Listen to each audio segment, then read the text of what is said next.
All right, what up, people? It's your boy Chig from Guna Eagle Eye coming to you again with a brand new video. And this time we're going for something a little different today.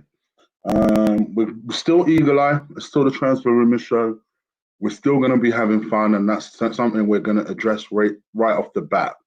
So, yes, in spite of the title, and I'm going to come to that in a second, it's still going to be a very much a normal Eagle Eye where I talk about transfer rumors and stuff surrounding the Arsenal.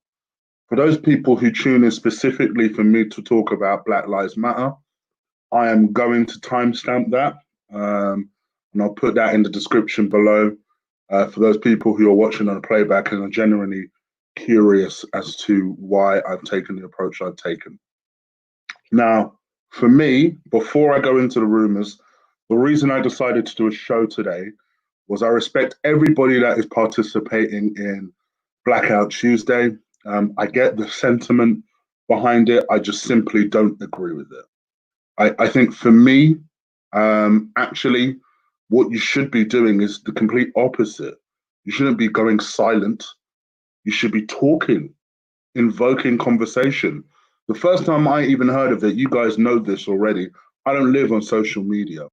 So I didn't even know this was a thing until AFTV popped up today with a video to say they won't be doing any videos because of Blackout Tuesday. I'm like, what the heck is Blackout Tuesday? So then I went onto Twitter, and lo and behold, half of Twitter has black squares in their profile. And in my mind, I'm like, but why? Why would now, of all the times when you can have a conversation about this, be the time that you go silent? I don't understand that. I don't understand the concept of that. I don't understand what the feeling is behind that or the theory is behind that. Actually, today should be the day that you are looking to celebrate. Well, you're looking to show powerful Black people in the community, show that we're not just this, the people who are criminals or whatever negative stereotype that you can bring out. We should be celebrating Black culture, not hiding away from it, no matter what the sentiment is. And no beef with AFTV. Like I say, I get the sentiment. But actually, what I would have liked them to do, right, is for them to get Black creators all together and have an actual debate about something like this, not shy away from a video. That to me sounds counterproductive to what we should be doing at this time. Yeah, but I don't know. That's just my feeling. I'm going to come back to all that later on. But that I just wanted to quickly explain why I've decided to do a show. So I still believe that, the sentiment behind it is a pure one. So if you notice, there is no reference to my Instagram. This video will not be monetized. So this is just a case of me getting my message out there. We're still going to have fun. I'm still going to talk about transfer rumors. You're probably going to hear me swear too much. And then we're going to get back into the Black Lives Matter thing. The only thing I will do in terms of self-promotion is that you guys stick a like on this video. And that's not even necessarily for self-promotion. That is to make sure that this video reaches as much people as humanly possible. So if there's the one time I ask you guys to do this, it's now. Please do stick a like on this video. Hit that subscribe button. And we're gonna talk about some important stuff today. We're gonna talk some important stuff today. However, prior to that, let's have some fun. Let's talk about transfer rumors. All right, I'm going to talk about this transfer rumor starting off here because this is the one that usually when I do transfer rumor shows, I have a quick last minute check just to see if I've missed any dramatic news. Seems to be a reasonably quiet day for transfer rumors. However, excuse me. Oh my gosh, what was all that? One of the things that I've discovered today was that Arsenal are apparently set to make a last-minute bid for Feyenoord midfielder Okan Goku, who is obviously the Feyenoord midfielder that we've been linked with for some time. The 21-year-old has scored 3 goals and 6 assists in 35 appearances. There's a lot of belief that he can go on and produce even more success than he has already. Lots of people are comparing him to Mesut Ozil. God forbid. I don't want this guy to be Mesut Ozil. I don't believe in tags as it is, but I most certainly don't believe in being the new Mesut Ozil or being the new whatever. You should be the first you at all times. From my perspective, I've said it before, I think the kid looks decent enough. He looks like he's got some good ability. Supposedly, according to his manager, he's his own harshest critic. He's never satisfied, always works hard, always looking to improve. I think what you find there's always a risk taking a player from the Dutch league, because I think there's always that adjustment period of, physicality. I don't think the Dutch league has an abundance of it. And quite frankly, let's just be honest here, quality as well. No one's ever gone to the Dutch league for a defender. Do you know what I mean? Or, okay, I won't say no one. It's rare that people go to the Dutch league for defenders. Usually, if you go to the Dutch league, it's for attacking players. So I think it's one of those ones where I think there will be an adjustment period for him. Supposedly, just like most number 10s, I guess, they look up to Mesut Ozil. He is Turkish, to be fair to him. So you can understand why he would look up to Mesut Ozil. So if Mesut's going to be here for the next year, at least he might as well do something useful, and in spite of some of these young guys. What do you guys think? Give me an idea. By the way, just in terms of sources, where I got this story from was Voet Ball International. Is where I got the story from. And yeah, let's see what happens there. But what do you guys think? Let me know. Leave it in the comments below. Now I'm going to start going into the stories I put on my community post. Obviously, I went on excuse me. Hold on. Went on a mad rant yesterday about David Luiz and and Pierre-Emerick Aubameyang. So I didn't have an opportunity to go as mad as I really wanted to for the video, but I'm gonna go into some of these stories now, and yeah, let's see what you guys think. Okay, so Arsenal have been linked with, oh gosh, let me see if I can pronounce this geezer's name, Facundo Pellistri. I actually think that's not bad. That's not bad. Facundo Pellistri. This story I got from Calacillo Mercato. They are a Spanish outlet, and he plays for Panarol.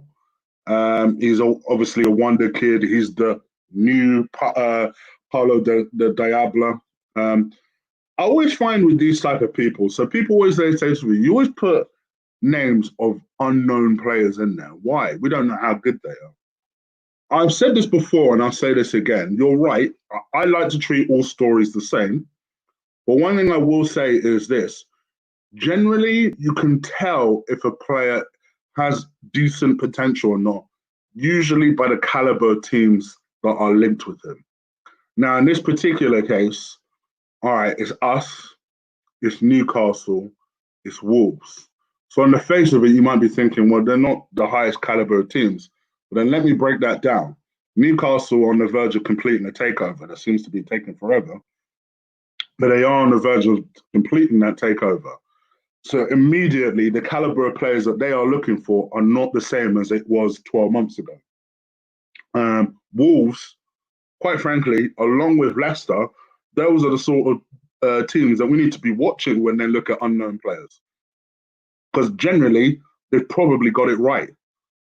So in this particular case, you could believe this story is true because he has a £13 million release clause in his contract. Supposedly, Santo is very, very desperate to secure this guy. But what do you guys think? Is there anyone that knows about South American football and has heard of this guy? Once again, let me know. Leave it in the comments below. and also in the chat room. Okay, this is a story that was reported quite widely today. Obviously, I put it because you know your boy gets these stories quick, so I put it in the community post yesterday. But Arsenal are being linked with young centre back Bruno Fox, and that's not me swearing. Fox, this is name. Now, this is a name you may recognise. This is a guy that we were linked with uh, technically in January, but we didn't hear about it until March. So in March, there was a story saying that we were that before we got married, actually we were linked with another centre back who was a bit younger and supposedly a little bit better. That's this kid. He's 6'3". He's 21 years old, and his team are looking to sell him. He's got a lot of talent though. Supposedly big, he's powerful, he's quite intelligent on the ball. So he is someone that potentially would be a good fit in terms of Mikel Arteta's plans. And also keep in mind, guys, supposedly, again, if stories are to be believed, you know, there's a question mark over David Luiz's future, although I believe now David Luiz will probably end up staying. Socrates is more than likely leaving. Mustafi is more than likely leaving. Rob Holding is more than likely leaving. So when you look at it like that, you know, and Mari hasn't yet been guaranteed that he's going to be permanent. You would assume that Arteta will kind of analyze the way Mari settles down over the next few weeks before deciding on whether to go permanent with him. So I think it is just sensible keeping your options open. I don't know if necessarily this 21-year-old is the way forward, but I will say this: he is someone that is liked by a lot of people, a lot of teams. AC Milan in particular are very, very keen on him, as are Porto. So he is someone that I believe if we don't scoop him up, I think someone else will. I do find it interesting that we were linked with him in January, opted for Mari, got Mari, and are still looking at him. Means that we must see something in him that we like. But let me know. Leave it in the comments below. What do you guys think? Okay. Let's race through these stories. Speaking of defenders, according to LE10 Sport, now I must admit, a lot of transfer rumors I get are from LE10 Sport. I get the impression they are the Metro of France, but they are a French outlet. The Gunners have been in contact with Gabriel's entourage for some time and could and probably will launch a bid in the next coming weeks. Gabriel, I think I talked about this the other day. Obviously, he's the Lille centre back, 22 years old, another Brazilian, supposedly someone who a lot of teams like. One of those teams being Everton. In fact, Everton were in talks with him up until last week. And they didn't really say why the deal fell through. I don't know if it was personal demands or preference, but we've been hearing for some time that Gabriel wants to join either Chelsea or Arsenal over Everton. So it wasn't a huge surprise in the end that the deal fell through. In this particular case, we've been looking at him as well as Upamecano and Samuel Umtiti. Supposedly, that is the main defender shortlist, obviously at least prior to the pandemic. It clearly depends on a few things.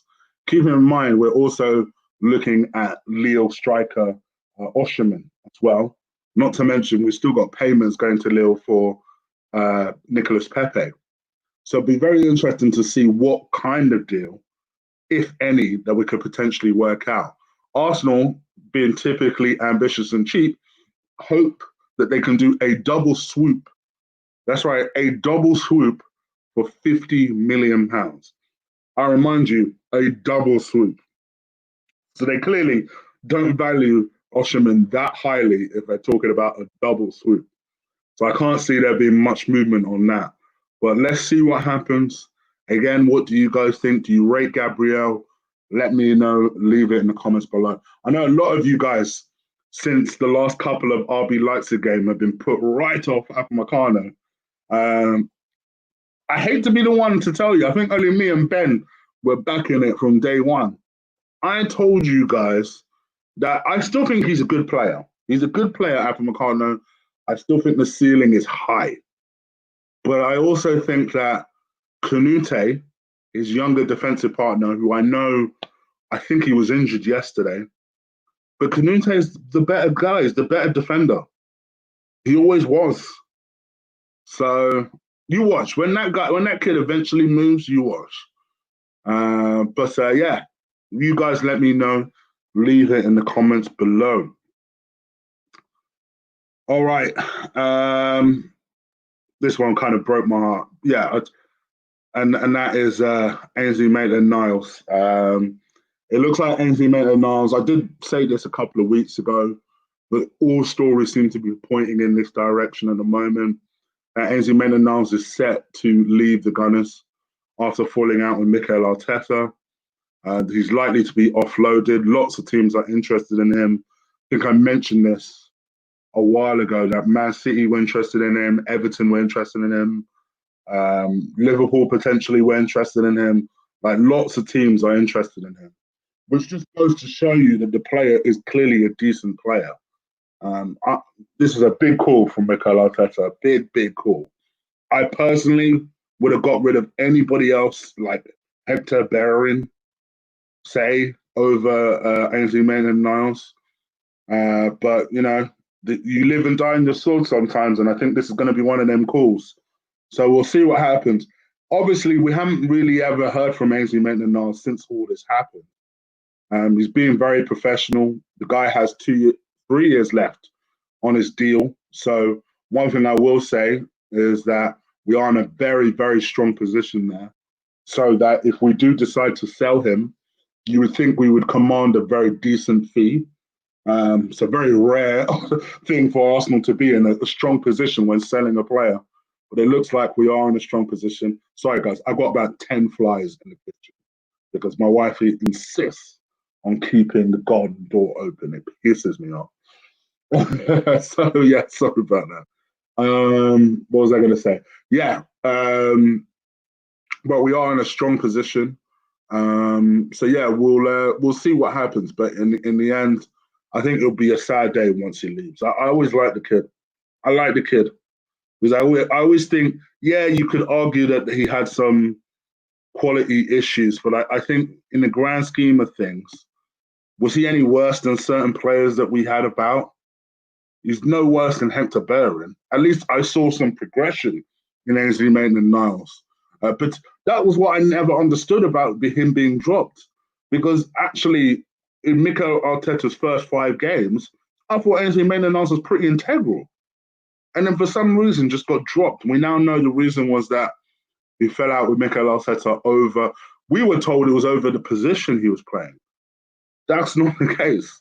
It was over him and Guendouzi having a scrap. Remember, if you remember, Guendouzi at the same time was also dropped. He was starting loads and loads of games. Then all of a sudden, he was on the bench, but he never came on the pitch, and we never understood why. Now we understand why. So it's interesting to see what happens. But what do you guys think about this whole situation? I will say this. Have you seen Ainsley Maitland-Niles in any of these training videos? I've not seen him. He's not being featured at all. Like they're proper like erasing him from Arsenal history right now. What do you guys think? Let me know. Again, leave it in the comments below. Okay, so Inter Milan are interested in Marash Kumbula. He is 20 years old, highly rated. Once again, this story is coming from FC Inter News. Supposedly, the Albanian defender, who's 20 years old, is valued at 30 million euros and is being closely watched by a number of clubs, including Spurs, Liverpool, and wouldn't you know it, Arsenal. It does seem very interesting that the one thing that I would say that all these defenders have in common is they're all at least 6'3". like, especially the ones that we keep regularly getting linked with. Tends to be 6'3", 6'3", 6'3". Obviously, Saliba is 6'4". No, Saliba is 6'3". Abu, interestingly enough, is probably the only one that's 6 foot. So yeah, I find that interesting that we're just being linked with tall defenders. There does seem to be a ploy there, but we'll see what happens. I'm going to talk about this story lastly, so I'm not going to talk about Osherman. I think I've already talked about Osherman. Lacazette. No, I've talked about Lacazette. All right. Yeah, let's talk about this Juventus player. Finally, let's talk about, according to Casasetta. Let me try that again. Casasetta della Sport. Arsenal in contention to sign Federico Bernardeschi. Bernardeschi. Bernardeschi. This summer. The Juventus player is contemplating leaving Turin in search of regular game time following a disappointing spell under Sarri. The Premier League is said to be his preferred destination. When I was trying to look in his stats, because he is being linked with a lot of clubs. This is another one that's being linked with United, Arsenal, Leicester. He ain't really I mean, unless I'm getting this confused with someone else, stats wise, they ain't great. But his previous club, they are. It just seems like maybe perhaps his time at Juventus just hasn't worked out. Unless I'm getting this confused with someone else. I remember reading two stories back to back that were very similar to this. But what do you guys think? Is there anyone that knows this guy well, that rates this guy highly? Let me know. Once again, leave it in the comments below. All right, let me just check one quick thing. Guys, please do stick a like on this video. We're about to come to the Black Lives Matter segment. I hope you guys are enjoying this. I know what I'm about to enter is a bit more of a serious subject, but let's crack on and keep it moving. And yeah, let's keep it going. I don't want to talk about this because I always bang on about Thomas Partey. But there's a lot of speculation about whether Atletico Madrid are going to be prepared to let Partey go if Saul Nunes decides to leave. Obviously, Saul Nunes, for anyone who doesn't know, I completely forgot about the story. For anyone who doesn't know, he put on his Twitter page, 2 days ago, that a big announcement was coming in 3 days' time, which would make it tomorrow. And that he's going to let everybody know the destination of his new club. The strong belief is it's going to be one of the Manchester clubs. Pep has chased him for a long time. And United, there's big speculation that United are going to make their move for him. Obviously, from a United's perspective, what a midfield that would be with Pogba, Bruno Fernandes, and him. That'd be a heck of a set core of a midfield. The type of midfield that I wish Arsenal could. Sorry, leftover annoyance from yesterday. But yeah, so I think clearly they're making moves. Arsenal need to start making moves, particularly because if Saul Nunes announces he's going to United, I'm going to cry. But what do you guys think? I know a lot of you people highly rate Saul Nunes. I must admit, I like him as a player. I think Saul Nunes is a good player. I think he's very good technically, very neat player. I still prefer Partey though. Maybe I'm biased. I don't know. I still prefer Partey though. But what do you guys think? Let me know. Leave it in the comments below. All right, just quickly. Let me just check on a couple of stories. Oh, I did see that. I did see that Instagram that Lacazette. There was somebody that responded to Aubameyang's comments of "Don't listen." Remember, I think if you don't remember, yesterday there was confusion because in the morning we were hearing reports that Aubameyang had rejected deals, and then by the evening, supposedly he's never been offered a deal. Then today I got a pop-up story saying that Mikel Arteta was about to talk to Aubameyang potentially about staying. And then somebody in the midst of all of this responded to a story towards Aubameyang and said, you know, don't let us down, Uber. We're trusting you to sign the tin. And Lacazette liked the story. So obviously there's big speculation that, you know, if Lacazette, this boy, could like the story, there's a chance that he could yet stay. I know that there are lots of people who believe he will stay, one of which is Claude. Big shout out to Claude. I did see him on AFTV yesterday. He strongly believes that Aubameyang is going to stay and maybe sign a year extension to his deal. I'll take that. I'd take that. It gives Martinelli another year to mature. It gives us another year to find options. I'd take that personally. But what do you guys think? Let me know. Once again, leave it in the comments below. Just quickly looking to see if I've missed out on anything. Very, very quickly. 2 secs, guys. Do you know what? I won't talk about that here. We'll put that on my community post later. Yeah, okay. I talked about the main things on this story, so no problem. All right, guys. So thank you, guys. That is going to be the rumor part of everything. So let's talk about obviously this George Floyd story. I hope you guys are enjoying the show. We are going to take a little bit more of a serious tone with this one. And apologies if I get into a rant. It's hard to not feel a way about this as a black guy. If you've been living under a rock, last week in, I can never say this word, Minneapolis? I can never say that word. It's in America anyway. George Floyd was the latest victim of the police. I was sent a video last week. I didn't quite understand what I was watching initially. It was about a 4-minute video. Now, all in all, this whole process took 8 minutes about what I'm going to describe. But the video that I watched was a 4-minute video of just this police officer nonchalantly putting his knee on this geezer on the floor. Now, in my mind, I was watching this video. It was quite early. I can't even remember what I was doing. You know, when your brain's not really processing what's happening. As this video is going on, I'm like, hold on.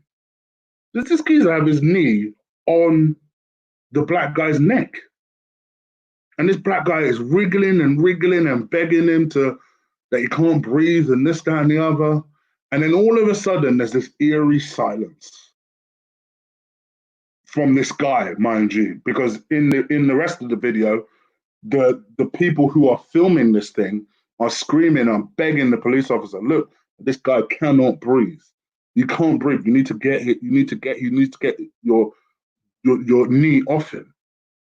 This guy, he's doing this with his hands in his pockets, continuously putting on, just with the black, almost with this Michael Myers type of stare, just like nothing.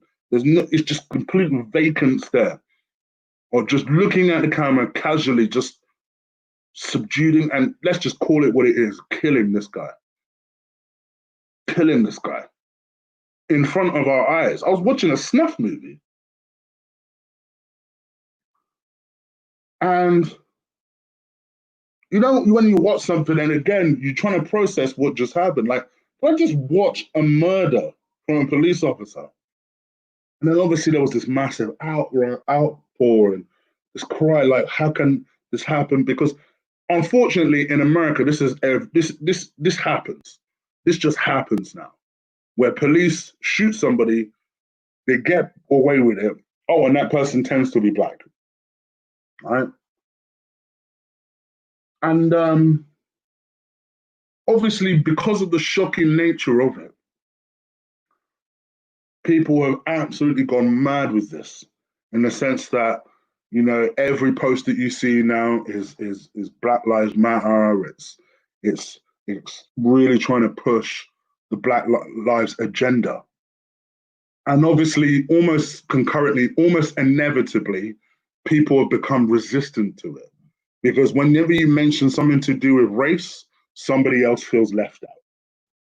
So because you said Black Lives Matter, somehow in that sentence, you are insinuating that no other lives matter. It's just the same way that if you say that you are proud of being Black, somehow that will be construed that you are in some way being negative towards another race. For me personally, I remember when a similar incident happened like this in the UK. In 2011, to be exact, a 29-year-old man called Mark Duggan was shot by SO19 in Tottenham. Tottenham is maybe 3-4 miles away from me. And I remember at the time, the gravity of what was happening unraveled in the exact same way it's unraveling in America today. This man was shot, was all over the news. But then something happened. The circumstances just did not make sense. The more that they were reporting, the more it didn't make sense. The more holes were in the story. There's been 2 inquiries on this, and it still doesn't make a lot of sense about what actually happened. I remember at the time there was so much confusion, there was so much anger, because no disrespect to our American listeners over here. This is not the thing, this is not the type of thing that happens in the UK. Don't get it twisted. We very much have racism in the UK, but people don't get shot like that by the police in the UK. So for something like that to have happened, there was just so much anger and confusion. And just in the same way it's happening in America, we used to have people looting, rioting, screaming at the top of their lungs. You used to have idiots going on Twitter going, oh, look at all the things that I got from JD Sports, things like that. And people were just going mad. That was just the stuff they were reporting on. I remember personally going through Wood Green. There were times when you were coming back from your friend's house and that. Wood Green, at the best of times, is not necessarily the safest area at night. But in 2011, during this period of time, Mark Duggan was shot on the 4th of August 2011. Maybe about 10 days after that, Wood Green was not an area you wanted to go through. There was just these gangs, and almost it was the weirdest thing. It was like wartime. Just the entire Wood Green High Road just had little pockets of gangs, of people that were gonna just storm pubs, storm clubs, storm shops. And they were tooled up. Or they were all tooled up. But buses were stopped. People were raided, robbed. I've never seen anything like it. Many cabs would be shit scared. Obviously, I'm a big Black guy, so many cabs were scared to take me anywhere because they were kind of like, well, what if this geezer robs me? Because that was all you saw. Mind you, it's not like those gangs were just with Black people, but I've never seen a situation where you used to see hood guys, and then you also used to see like traveler gangs. You also used to see Albanians. You also used to see Somalians, all on the same high street, taking over this one area. That was just in North London. Keep in mind, the incident started in North London. Then it was the next week you started hearing things happening in South London. South London hate North London more than anything. You started hearing incidents happening in Bristol. I didn't know Bristol rolled like that. Cardiff, Manchester, Nottingham. Before you knew it, in a 2-week spell, the whole of the UK was on fire. I remember in that same year, I went to Vegas, right? And I had a couple of people. One of those people ignorantly asked me, he goes to me, "First of all, I didn't know you had black people in the UK." Just one random black guy in Vegas. And then you had one other guy, I was playing poker with him in Vegas, and he was like, goes to me, "Oh, what happened to you guys? What happened in London? You guys were all rioting, and I used to see shops on fire and this, that, and the other." Little did he know, 9 years later, the exact same thing was happening to him.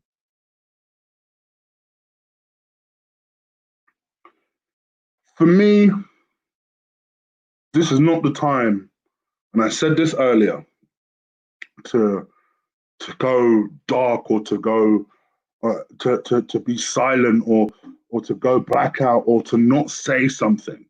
To me, if you're not saying something, you're not even having a discussion with someone, then what is all this for? On the internet, you are always going to get, quite frankly, you're going to get your racist people. You're going to get your racist people that will immediately push back. Then you're going to get your people who think that, you know what, I, I do think that all of this is terrible, but I don't want to get involved in case something is perceived badly of me. What would be perceived badly of you? That you didn't like someone dying in front of your face? Then you get the people who react to the people that is posting too much of that Black Lives Matter stuff. Those are the sort of people that get a bit nervous if there's more than one black person in the room.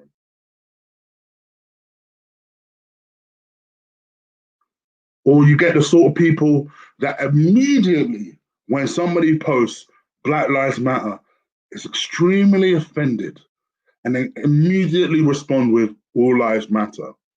Right? I'm going to say this one time and one time only. All lives matter. Absolutely. But not all lives are under threat. Not all lives are under threat. Not all lives are being shot by the police regularly in America. Not all lives are under suspicion every time they go into a shop and a security guard is following them. Not all lives are where you're in a situation like a Mark Duggan, like a Mark Duggan, excuse me, like a George Floyd, and you're wondering as a black person, what do I now do? I'll be honest with you, I ain't going to America while Trump is a president. I would love to go back to Vegas. It's when I saw that story, it shit scared me because it made me think to myself, what if?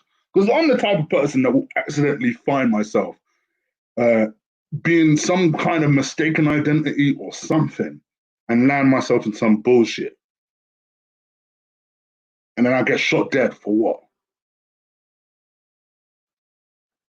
We as a society need to change. We need to change.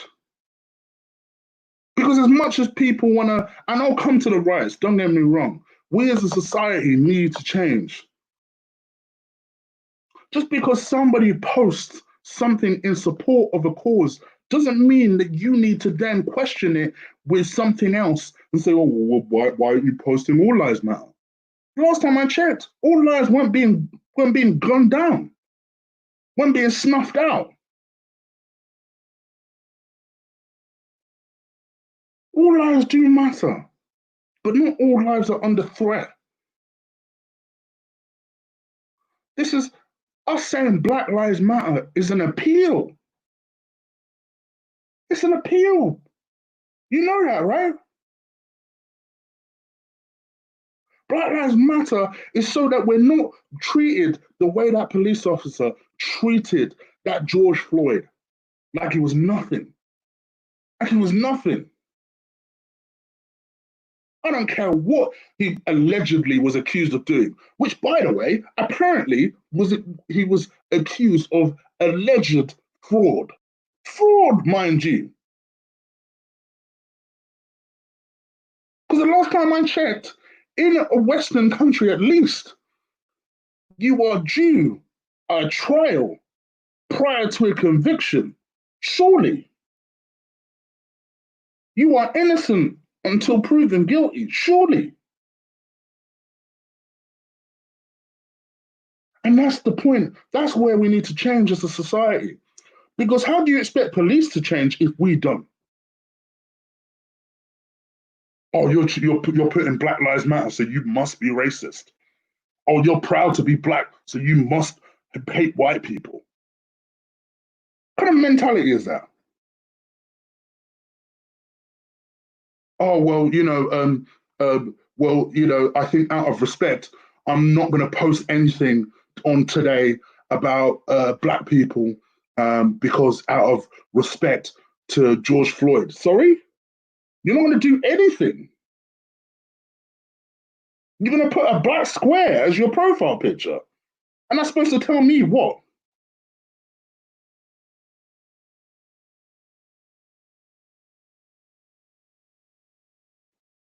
We as an internet community are terrible, terrible when it comes to coming together. But we are currently going through something outside of this that should have brought us together as a group. This COVID thing threatened everybody. It threatened everybody, and we're still more divided than ever. And yet we're looking at the police like we expect them to have their shit together. We don't have our shit together. The police definitely need to have their shit together. But then look who their president is. Look who our prime minister is. What chance do we have?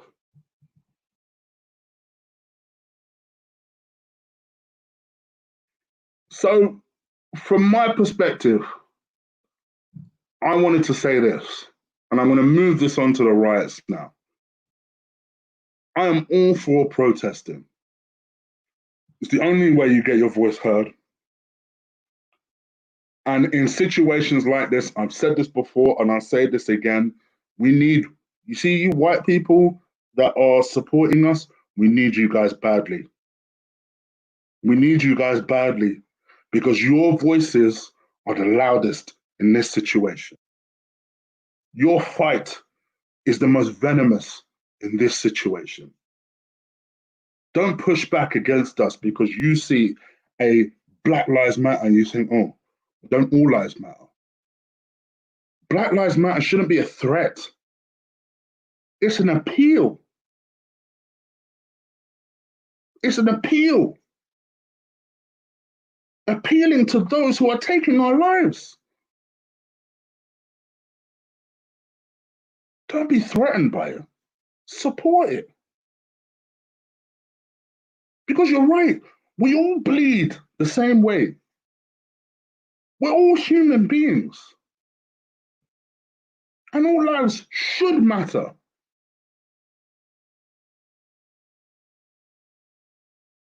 I don't know what I really wanted to achieve from this. But when I saw that people were doing Blackout Tuesday, nah, not me. Not me. I'm not doing no Blackout Tuesday. If anything, I'd rather tackle it head on. I'd rather have that debate. I'd rather speak on it.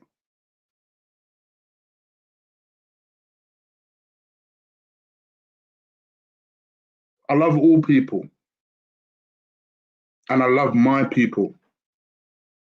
And that doesn't make me racist.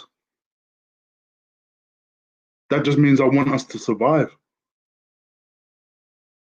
Because we're in a situation where I honestly don't know how it's going to end. I don't know how this will end. You've seen people protesting in the UK. Is it going to turn violent here too? I'm asking people in my little community of people where maybe on a decent day, 50 or so people live will watch me, and then a number of hundreds of people will then watch me on a playback. I'm asking my little community of people. So the next time you see somebody go, all lives matter, just tell them, my guy, it's not a threat. It's an appeal to the police, to the people of power, to the people that are taking their lives. It's a reminder that our lives matter. Doesn't mean that your lives don't.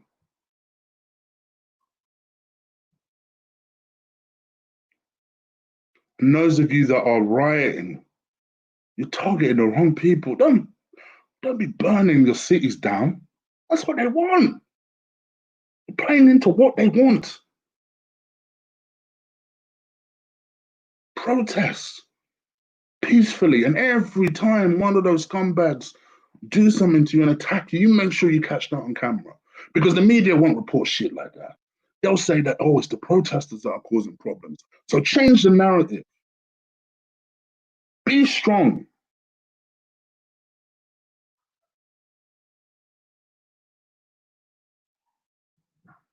Now I believe in you.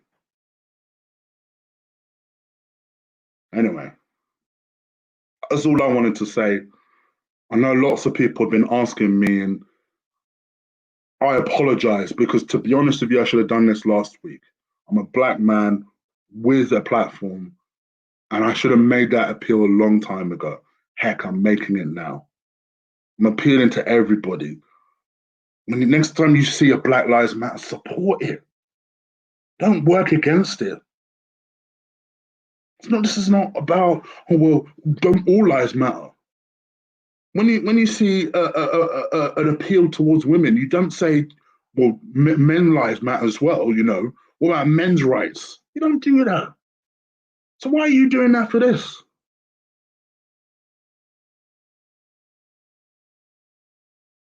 We actually may be heard through this. Work with us, because like I said to you, in this situation, the white people that support this, they are going to be they are the ones with the loudest voice, because we've been fighting this. So, but the white people on this thing, they're going to be the ones with the loudest voice. Don't work against it. Anyway, like I said, I don't know really what I wanted to achieve from this. And I don't know how many people this will reach. But I hope somehow you've enjoyed what I've done. For me, and I said this in a group chat when I said what I wanted to do, I didn't have a plan for this. I didn't know how I was going to go about this. This wasn't about me being polished in any way. This was just a case of I wanted to say something and get it off my chest, and I have. So finally, I'd like to say this. Thank you for listening. Black Lives Matter. And I hope you guys have a good day, whatever you do. All right, I'm out.